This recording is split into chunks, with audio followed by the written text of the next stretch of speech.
Welcome, everyone, to the Aspen Institute's Criminal Justice Reform Initiative's new series on justice and culture, exploring the impact of entertainment on criminal justice.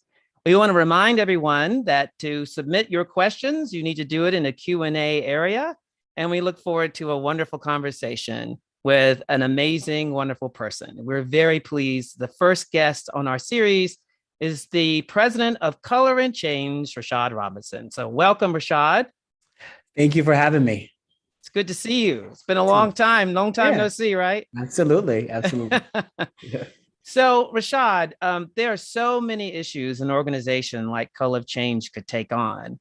What made you decide to address how Hollywood and the television industry portray criminal justice? Well, first of all, thank you for having me, and I'm so excited that you're doing these conversations and looking forward to sort of engaging and seeing the other folks you have.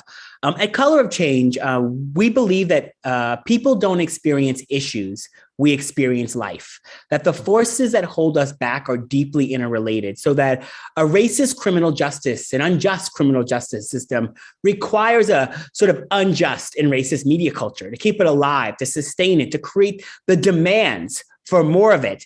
Economic inequality goes hand in hand with political inequality. So we have to sort of recognize the role of power, and we have to recognize the role of multiple strategies. When Color of Change was first founded in the aftermath of Hurricane Katrina, Black folks literally left on their left to die on their roofs, begging for the government to do something. Those images, right, represent not just the things that we already knew: geographic segregation, generational poverty, the impacts of what we've done to our planet, but all of the ways in which no one was nervous about disappointing Black people, government, corporations, and media. And so through our advocacy work, we work to build power, to channel strategic action in all of the places for which showing up is actually going to make the type of difference in creating a more human and less hostile world. You know, I was so taken by Color Change's recent study titled Normalizing Injustice on crime television, and how it reveals how the genre perpetuates social injustices. So from the title, how do these shows distort understanding of race and the criminal justice system? Well, in multiple different ways. I mean, the report has basically 100 pages of data on top of sort of us really spending a lot of time trying to put that data in context. We looked at hundreds of shows across the season, 27 different TV series, and looked at the representation of race and representation of crime in those shows. And what we saw were a couple of things, and I'm hoping that we can dig into more of it. But what we saw was a couple of things. One, over and over again, we saw the sort of good guy, the criminal justice professional, doing illegal and bad things and be given almost a speech or some sort of reason why the ends justify the means, sort of given reason and cause for why police officers should be able to sort of step outside of sort of regulations and the rules and be given credit for it.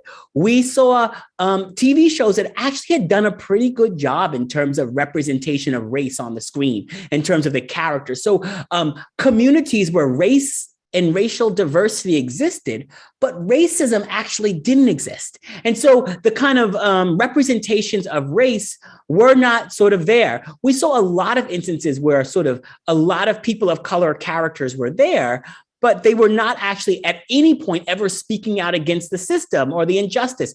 I don't know if anyone ever watches these shows, but a thing that I oftentimes say that sometimes gets a little smile from folks is that, if you watch these shows, you will see way more Black judges than ever existed in the real world. And I'm not trying to take away jobs from those brothers and sisters, like any stretch of the imagination, but it's that they stand in a Black judge sort of in all these episodes. And at the same time, if you look at the writers' rooms of these shows, they're overwhelmingly white. Starting in 2017, we started looking at writers' rooms. And these writers' rooms are overwhelmingly white. Many of these shows have not one non-white writer, overwhelmingly male, right? And so set in cities, right? And so you make the judge Black, you have a white writer's room that is sort of sending justice through a symbolic Black character's mouth, making an audience feel like justice is somehow being served because they've got this Black character that has no backstory, no intention. What would it be like for maybe a Black woman who's like 65, which seems to be an archetype of those type of characters, right? What would it be like for her to be a judge? What it must say about the path that she took? What kind of traits might she bring to actually delivering justice on a show like that? But in fact, we get none of those things. And as a result, injustice is normalized through these portrayals, and it creates a really deep damage, a hostile climate, because these shows are so powerful and so impactful. I want to build on the writers' rooms for just a second. In your report, out of the 26 shows that you looked at, only 2 had 50% or more of writers of color. So did you find a difference in the content of these shows compared to those with predominantly white writers? Absolutely. We saw these shows go much deeper. We saw these shows have some more nuanced. None of these shows are perfect because the genre is a really challenged genre that we have to sort of recognize. The incentive structures in TV, right? The writer's room can only do so much before it moves up the sort of chain to the studio and the executives and what the demands are and what people will put on the air. But absolutely, diversity absolutely played a factor. Diversity of who was in the writers' rooms played a factor in the types of stories that we were able to see, and one of the things we did in terms of the report is we tried to really look at sort of the representation of race on the screen and compared that to the representation of race behind the camera, and really wanted to create an analysis about how these shows were doing. Right, it's one thing to put a whole bunch of Black faces on the screen and have the people behind the scenes be all white, sort of creating a world for these people, a kind of understanding about the society that they're living in. These shows also overwhelmingly employ folks like police and law enforcement, and not folks like district attorneys or social workers or other people who might have a deeper understanding about all the ways in which sort of crime and poverty, injustice, all these things happen. So what they're doing is they're painting these stories of these communities and making people believe something about a system of justice, right? I mean, there were a lot of these shows where you see all of these trials happening, where what we know for a fact is that the vast majority of cases never go to trial. So the public is seeing district attorneys going up against defense attorneys, or seeing information about biometrics and DNA evidence that actually is untrue. We've seen on the ground in Color of Change, so much of our work is doing grassroots organizing, mobilization of people, working with district attorneys to sort of move that work forward. All this work, but what we see is the impact of these shows. These shows, in some ways, are way more powerful than an op-ed piece or a documentary, although we have brought documentaries into the writers' rooms and brought op-ed pieces into the writers' rooms. These shows are reaching people at an everyday level, people who will serve on juries, people who will be susceptible to certain types of narratives during an election cycle that take away empathy from Black communities and maybe give us more law enforcement in our school rather than counselors. All of these create the climate that we're living in. And Hollywood, that likes to hold themselves up as doing the right thing, railing against injustice on award show stages, has a lot of work to sort of look at their own house and the content they're sending out in the world and its impact. I want to build on that. How should a writer or content creator weigh their obligation to the public interest against their sort of creative license? I think that they go hand in hand, right? And I hear this question so much, and I really appreciate you answering it, because I have spent years in this work. I spent 6 years at GLAAD prior to coming to Color of Change, and built out and led a lot of our work across all media platforms. But GLAAD's work in Hollywood was something that, as I was coming to Color of Change, I was very clear that there will be things that we could sort of learn and take from the work that we were leading there in terms of shaping a different understanding of the LGBT community. And these things go hand in hand. So imagine if a hospital show, for a second, was putting out bad content about cancer or HIV and AIDS or diabetes, we would say that that was irresponsible, right? Mm-hmm. We would say that it was damaging and that there were consequences and people would be outraged. But these shows can put out all sorts of harmful content about race, and it can fall in some sort of creative license as if it doesn't have real world life or death consequences on people. And so the question is not about creative license. I mean, we could do all sorts of things to imagine, we can send people to Middle Earth, yet we can't imagine communities that don't have police. And maybe that could be an interesting show on TV. We couldn't imagine shows that have sort of all sorts of other ways of dealing with crime and justice and safety.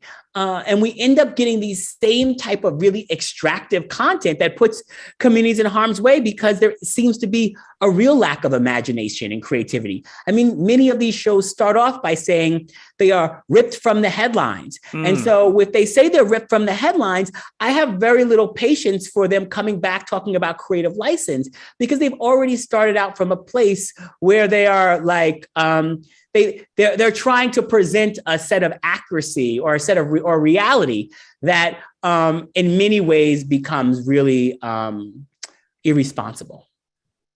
So I want to get back to the writers in the room again and go back to your report. So out of the 275 writers examined for your study, 78% were white. Yeah. It's just astounding. So what has to happen to create equal representation in the writing rooms, and not just the writing rooms, but the rest of the industry? So this is about rule change. You don't get diversity without rule change and without transparency, without accountability measures. And so, some of the recommendations that we really pushed were really focused on, something similar to a Rooney Rule, where you actually have to, where networks and studios are requiring the interviewing of multiple people from backgrounds. Look, we know when the showrunner is of color, particularly when the showrunner is Black, the writers' rooms are by and large more diverse. And you see that with shows that we looked at in the report, like 7 Seconds, which was helmed by Veena Sood, or How to Get Away with Murder, which was helmed by Shonda Rhimes. Two women of color, both had diverse writers' rooms, and also in their shows really examined. It did not just play themselves as a PR arm for a justice movement that is deeply unjust, but gave us nuance and gave us context at various times in their shows. And so there has to be rules. There has to be changes to the pipeline of who gets an overall deal, who gets things greenlit, who gets shows put on the air, because we know when more diverse leadership gets put in place, more diversity gets and more people of diverse backgrounds get opportunities. We also, have heard over time that the standards are just not the same, right? How people actually get into a writer's room, the sort of rule and the pathway to getting the job is oftentimes who knows who, right? And so there actually has to be more transparency, more openness to pathways to actually getting in these writers' rooms. And so, right, there are different ways to talk about inequality. Sometimes folks will say, Black people are less likely to get hired in the writer's room. And that is a sort of very passive way to talk about structural inequality, where you're kind of saying, what's wrong with the Black people? Maybe we should give them mentorship, and maybe we should create another pipeline program. But Hollywood has done those pipeline and mentorship programs. And largely at scale, they haven't actually dealt with changing the numbers in the aggregate. Another way to say, right, is like, writers' rooms have excluded Black people. Now we don't ask ourselves what's wrong with Black people. We ask ourselves what's wrong with these writers' rooms where they've excluded people that have so many stories to tell, people who are waiting to tell some of the best possible stories about these issues, people who have lived experiences in the communities that are being portrayed on air. And when we put the sort of active voice when we talk about these problems on the system and the passive voice on the people, we actually lead ourselves to actually working to solve the problem, not trying to fix people, because Hollywood has done a lot of this work over time. And it's not just Hollywood, it's corporate America in general, tech in general, other places when they talk about diversity, where they will sort of talk about mentorship and pipeline to deal with institutions which have excluded us, which have created barriers, all around. And it's not just people of color, right? These writers' rooms have deep gender challenges as well. And of course, at the intersection, Black women, women of color, oftentimes at the sort of, most losing end of the equation. What is the obsession with a focus on crime in television and movies? What is that all about? I mean, that, it goes back for a long time. What are your thoughts on that? I mean, it's something that people feel like they have access to, people understand communities. These shows are interesting to people because they allow people to escape sometimes to places that they don't live. But this genre of shows has changed over time, which is really interesting. If you remember years ago, right, in the sort of Perry Mason era, the defense attorney was the star. Right. There was a questioning of a system of police, of justice. As the country has become more diverse, and dare I say, even TV has become more diverse, the defense attorney became sort of a nefarious actor, someone to be skeptical of. And the district attorney became the star, and the focus became on the DA and police. And that switch, right, where we don't examine, the state, we don't examine sort of the consequences of giving too much power to, those that have a gun, which was actually a part of how these shows operated years ago, that, coincides with diversity and has once again created this, climate. A lot of these shows, and, we've seen some upticks in crime over the last couple of years, but, for many years, violent crime was steadily going down. And even while that was happening, Pew Research would examine American public, and American public thought that violent crime was going up. And so that gap between perception and reality is absolutely being driven by the content we see through these shows that are meant to be entertainment, but are presenting a world for people that is presented as reality. So let's talk about something positive. What sort of success has Color of Change seen while doing this work? And could you share an example of a change that's happened because of your campaigns in this area? Yeah, so we're really excited about the work that's continuing to happen. So, the work on 7 Seconds, which was nominated for an Emmy. Regina King actually won an Emmy for that show. We were in the writer's room from the very beginning. Bina Sood brought us in. We brought people with real stories into that writer's room. We worked to bring Marilyn Mosby to have a conversation with the writers, since the show was centered around a Black woman assistant district attorney who had to prosecute the police. I'll let people watch it if you haven't seen it already. And so that shows an example. We've been in the writer's room for a number of other shows on the air and really have worked and engaged. We produced this report so that we weren't playing whack-a-mole, that we could have something that was scalable and really sort of, work to push us forward. And we released it in January of 2020. And, we talk about not mistaking presence for power at Color of Change. And the report got some presence. It got some retweets and shout outs from the stage. It got some news articles in the Hollywood trade, but we didn't actually get any new power, right? A lot of folks in the industry sort of dismissed us. And, we were working to sort of relaunch it during the pandemic, and, George Floyd was murdered. And we had this convening that we had co-planned with the Writers Guild of America for me to present the report to a set of writers. I think we had like 15 writers RSVP'd. all of a sudden there was a whole different demand. Some articles were being written about about crime TV and about Dick Wolf in particular. And the only content they really had was this report that we had done with, USC Norman Lear School, where we had partnered to produce, this report, Normalizing Injustice. And we had over 100 writers on that Zoom for us to walk through the report. We ended up in over 20 writers' rooms, over the next several months, some of the biggest shows. We have worked with folks like The Rookie and other shows at really reworking and engaging on the content, have been in a lot of other shows where folks have sent us scripts. We have seen over the course of this last season, real storylines about police unions, about the role of showing a different perspective of the activism and the advocacy pushing back against police violence. And I think that that's really important.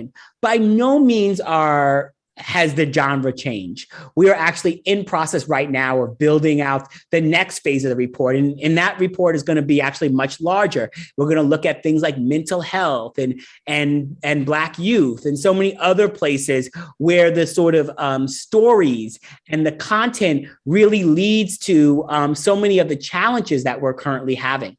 I do think that there's an opportunity here, right? These shows are not going away. And I know sometimes people are like, you want to cancel all these shows. Well, we have definitely won some campaigns getting some of the reality type shows, and I use reality in quotations, like Cops and Live PD canceled. But we recognize that these shows are part of the type of content that's going to be on the air. And we think there's so much opportunity for us to tell an accurate and real story, a story that is entertaining about crime and justice and police and safety and all of the things that impact our world, and tell a story that doesn't look at inequality like it's unfortunate, like a car accident. That it didn't just happen, because inequality that's far too often shown on TV as unfortunate rather than unjust leads us to a whole bunch of charitable solutions to problems that are structural. And television has a choice. The TV industry has a choice, because they're not benign, right? These are not benign decisions, or these are not decisions that don't have consequences. These are decisions that have deep consequences. And if they continue with the status quo, they will be putting their hands on the scale. They'll be putting their hands on the scale for Derek Chauvin. They'll be putting their hands on the scale for the police officers that murdered Eric Gardner. Because in essence, these shows are the best PR engine that police who do not actually believe that anything needs to change, that they can possibly have. And why does Hollywood feel the need to do that? I had a white friend say to me once, this is about 20 years ago. He said, he was talking about BET. Yeah. And he said, where's my white entertainment television? And I said, it's called ABC, CBS, and NBC. So do you think with the proliferation of Netflix and Amazon and all of these sort of subscription networks and opportunities, would there be more opportunities for more diverse writers and more diversity in the writer's room, as well as on the producing side, directing side? Yeah. Thoughts on that? The numbers paint two pictures. Because there's more platforms, there's absolutely going to be more opportunity. But then, the last thing I ever want to present myself as is a math nerd.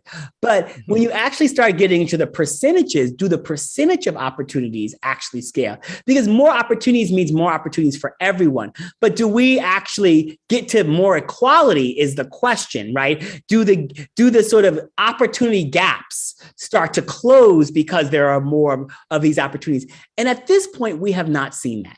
What we have absolutely seen is more opportunity, but many of these new platforms in some ways are, while we get to see some of the amazing content showing up on the air, right? A When They See Us or something like that. And they are incredible and they get a lot of attention. In the aggregate, we're not seeing more. And that's just the numbers that we've seen. And so the question will be is, how do we make sure that we're closing the gap, the opportunity gap in terms of who gets to bring stories to the public? And then at the same time, how are we setting a new standard for the type of stories that get told about our community?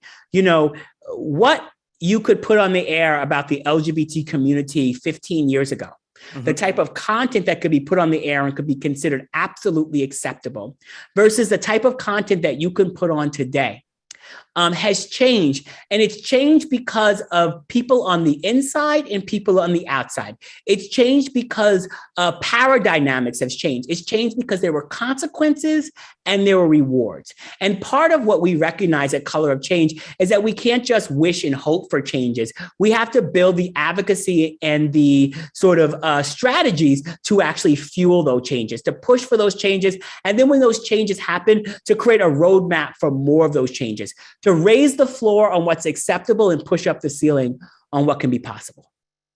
That's great. And I want to remind everyone to send in your questions to the Q&A. I have another question. Color of Change's hashtag Change Hollywood movement partners with Michael B. Jordan to end systemic racism in Hollywood. What kind of power do these high caliber celebrities have when it comes to social issues? Well, one thing that they really have, a lot of power, right? First of all, at the height of the pandemic, at the height of the uprisings, Michael, who has been a partner to Color of Change through Outlier, his production company, and him directly, I took him door knocking in Georgia during the 2018 and showing up to random people's houses. It was that was fun. It was some of the easiest door knocking that you ever done, because normally you get a lot of slammed doors, and here we were getting like Wakanda forever at the door. But all of that to say, Michael has Michael's really been a champion, and through Outlier, his production company, they were really using something, and one of the early companies using something called an inclusion rider. And there are so many unwritten rules in Hollywood which fuel inequality, but the inclusion rider is a written rule that actually moves inequality, that works to dismantle inequality. And what the inclusion rider is, it's a tool that allows for a studio or an A-list celebrity to be able to have something on their contract which demands a set of diversity standards, both in front of and behind the camera, and pushes for these type of diversity metrics. And then it has accountability on the other end. And so one of the key tools of the Change Hollywood work, and folks could go and visit Change Hollywood and really see the clear roadmap that includes a whole set of standards, that now we're getting a whole set of big companies in the industry signing on to the roadmap. The reason why you haven't heard big announcements from us about the companies signing on is because we don't make announcements until a year in. Because it's accountability work, because you don't get the reward for saying that you want to do the work. You get the reward when we can look at you actually meeting some standards. Far too many companies got applauses in 2020 at the height of the pandemic simply for saying Black Lives Matter, and then going back to doing what they were doing before, which was ensuring that at every turn Black lives didn't matter. And so part of what we're trying to do through the Change Hollywood work is create a really clear roadmap. And we're accountability partners with these companies at really implementing anti-racist practices, and sort of practices will spear more equality. And so the inclusion rider is one example where companies take this inclusion rider on. A-list talent can take this inclusion rider on. And, we're not the first folks to sort of work with an inclusion rider. What we're trying to do is scale its use, make it an everyday thing across the industry, because then once again, we can sort of scale up the type of change that we want to see. The problem is that we can't play whack-a-mole with justice and think that it's actually going to lead to a changed environment. We have to move towards structural change. And so Michael has been incredible. We partnered with the Recording Academy on something called Change Music. We've partnered with folks in the fashion industry on something called Change Fashion. And we have some other sort of change industry work that we'll be launching over the next couple of years. And all of that, right, is focused from my perspective perspective. How do we take the aspiration, the vision, the words, and move it to action? Underneath it, putting very clear metrics and demands. And so each of these areas is staffed at Color of Change. And we're working to sort of get folks to meet thresholds. And that for me is just as important as the son of softer work that we do when we go inside of writers' rooms, right? So yes, we are making demands, holding people accountable, sometimes running campaigns. And then we're also offering our services. We're offering to go in, train, teach, do the things that we know are important to making sure we're not just telling people, well, you need to go fix this problem. We're saying, hey, you need to fix this problem. We can offer you resources. We can be a resource, but this problem needs to be fixed. Can you say a little bit more about the accountability side of this work? How are you guys thinking about holding these folks accountable, these production companies, Writers Guild? Talk a little bit about that. Yeah, I mean, every bit of accountability takes a different path. I mean, the Writers Guild has actually probably been one of our best partners in terms of, really working. And there's a number of folks in the Writers Guild, particularly that have been pushing diversity, and the diversity committee there has been a great partner even before this report. I'll say that, what's been really exciting about the accountability work is that we've had to use it less than we used to. Look, I'm 5'3", Douglas. And so my dad used to tell me showing up, he's like, you might get bullied a little bit. And so at some point you might have to figure out what to do so that people know not to bully you anymore. Mm-hmm.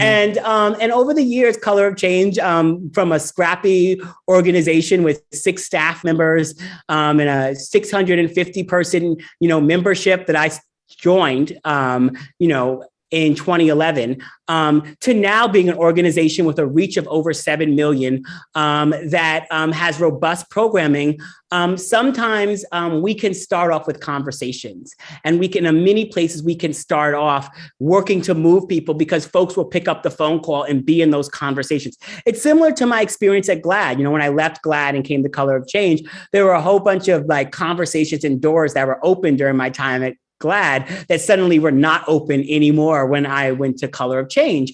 And what we've had to do is sometimes kick down some of those doors. We've had to open them. Sometimes we've had to run campaigns. And if you do that enough, now people will want to engage with you first. And it doesn't mean that, everyone is a bad actor or coming from a bad place, but sometimes you have to create the context to be unignorable. And that's what we've worked to do in Hollywood. We've also been supported and guided and mentored and encouraged by so many incredible Black creatives throughout the industry and allies who have been willing to give us their time and their insight and point us in the right direction of where we should be pushing and pressing.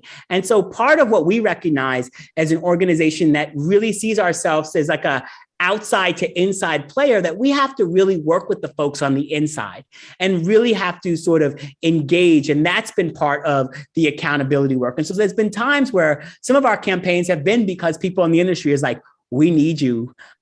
We've been doing all this work pushing and we're not being heard. And so, when we know the work to get certain shows canceled, the work to hold certain folks accountable, the current work around something like the Hollywood Foreign Press Association and their sort of rules and standards, or the Country Music Association, all this work started off, even the most harsh accountability campaigns we're in, they started off with a letter and a desire for a conversation and a desire to move forward. And the public engagement happened after the institution made it clear that they were sort of unwilling to deal with the harms that they were creating. And when they were unwilling to deal with the harms that were created, our role as an organization that works to build power for Black people, to create a more human and less hostile world for Black people, is to stand up for the community. And when we recognize that when we win on these issues of race, when we open up more opportunity about race, it opens up more opportunities for everyone across so many different spaces. When a show begins to do better on race, it begins to do better on a whole set of other issues, because the type of people that they have to invite into their writers' rooms, the type of ideas they have to elevate and the type of executives that get more power are the type of folks that oftentimes help make the show better and more meaningful across the board. Well, I'm going to ask one more question because we have questions coming in, and I'm going to make sure we get some of these questions in. So let me ask my last question. In today's New York Times, Charles Blow wrote a column titled "White Men on Trial." The very last sentence reads, and I'm going to read it directly. As others have noted, Trayvon Martin was 17 when he was killed. Martin was thugified. Rittenhouse is being infantilized. That, in one example, demonstrates for and against whom American justice is weighted. So my question to you is, the mission of Color of Change is to end practices that unfairly hold Black people back and champion solutions that move us all forward, as you've talked about so eloquently in this session. So in broad terms, how does your work begin to address the challenges of how American justice is weighted? Well, we work to build power to change rules, because at the heart of what we are seeing here is a set of rules, both written rules and unwritten rules that manifest themselves to create this hostile climate. And, quite frankly, as I think about the Kyle Rittenhouse, and I think about what's happened here, I think about all of the ways in which the system has made this possible, right? This is not a tragedy as much as it is something that we could have all predicted. From our social media platforms, big, huge, unregulated companies, self-regulated companies or unregulated companies, and largely white men, young white men have been able to build these companies without much consequence. They have been heralded as geniuses and brilliant, even while they were creating so much harm and never had to be accounted for it, right? So you have that on one hand. You have police unions and prosecutors and all of these other folks on the other hand, advancing and creating a sort of different set of rules. And at the end, you have a Kyle Rittenhouse that goes out into the streets and, shoots white people. And so when I say more human world for all of us, I'm saying that the kind of white nationalism that has been allowed to manifest in the sort of with people thinking that these are just kids, the platforms and the social media platforms that has incentivized it, the media culture, which kind of ignores it or doesn't give it the type of painting and clarity that it deserves, is all sort of responsible for this climate. And many people are harmed by it. Black people and folks of color are harmed the worst, but there are other folks being harmed as well. And I think the question is even for white folks, is that the level of white on white crime that can happen from a Kyle Rittenhouse, why are we not seeing more white people engaged and more white people focused on the fact that this is such a challenge? And so I'm really happy that Charles elevated that. And regardless of what happens with the Rittenhouse trial, I think it's important that we recognize that we have to put the system on trial. That as much as we're putting Rittenhouse on trial, regardless of what happens, the fact that we are here, the fact that we're even questioning whether or not he will be convicted, the different set of rules he's already been able to benefit from, and the fact that we do not see that on our television screens right now. We do not see that portrayed. It means that Hollywood is actively upholding a set of standards that protects all of this injustice. And that's a decision and choice that they are making. It is putting their hands on the scale. And part of what we've got to do, and part of what I'm welcoming people of all races, all backgrounds to join us sort of in this work, is being able to hold the institutions accountable, because it's not just the sort of benign development of content. It is a capitalist and money-making vehicle that is being supported and defended by so many folks in law enforcement who are active and participating in it. Oh my goodness, I better hurry with these questions. So thank you so much, Rashad, for that. Now, here are some questions. Do you think we are stumbling over race and color when the better identity might be different and less demographically threatening, i.e. constructive difference versus critical race? So I would love for us to be in a world where we could change where we're at.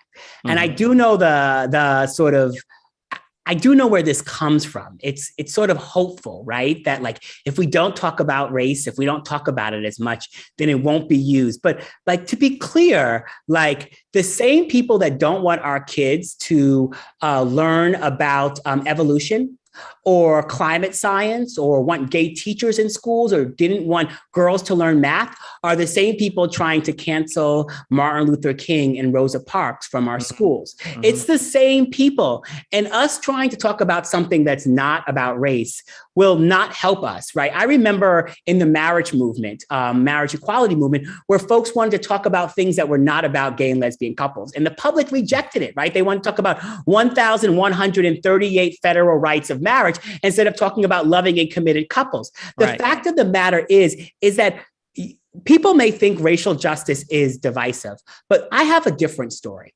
And my story is 2020. Where the best that any people thought we could do in terms of activism was clap outside of our windows and uplift investigative journalism. It was actually racial justice that drove people to the streets, mobilized people to action, led to the upticks in voter registration, helped us defeat a demagogue. All of those things were what racial justice did. Racial justice is our most powerful force multiplier for change. It is the thing that mobilizes people for action. It is the best player on so many issues.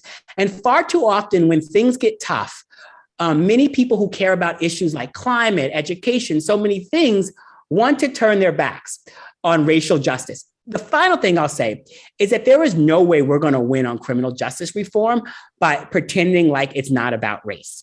Because the fact of the matter is that those that want to continue to advance mass incarceration, continue to make us the country that has more people incarcerated than anywhere else in the world, 1/3 of the incarcerated women population, the people behind that are not going to let us pretend like we can get away without talking about race. Race will be front and center. And so we have to not be defensive about race, but lean into the powerful moral authority, and motivating force that racial justice gives us.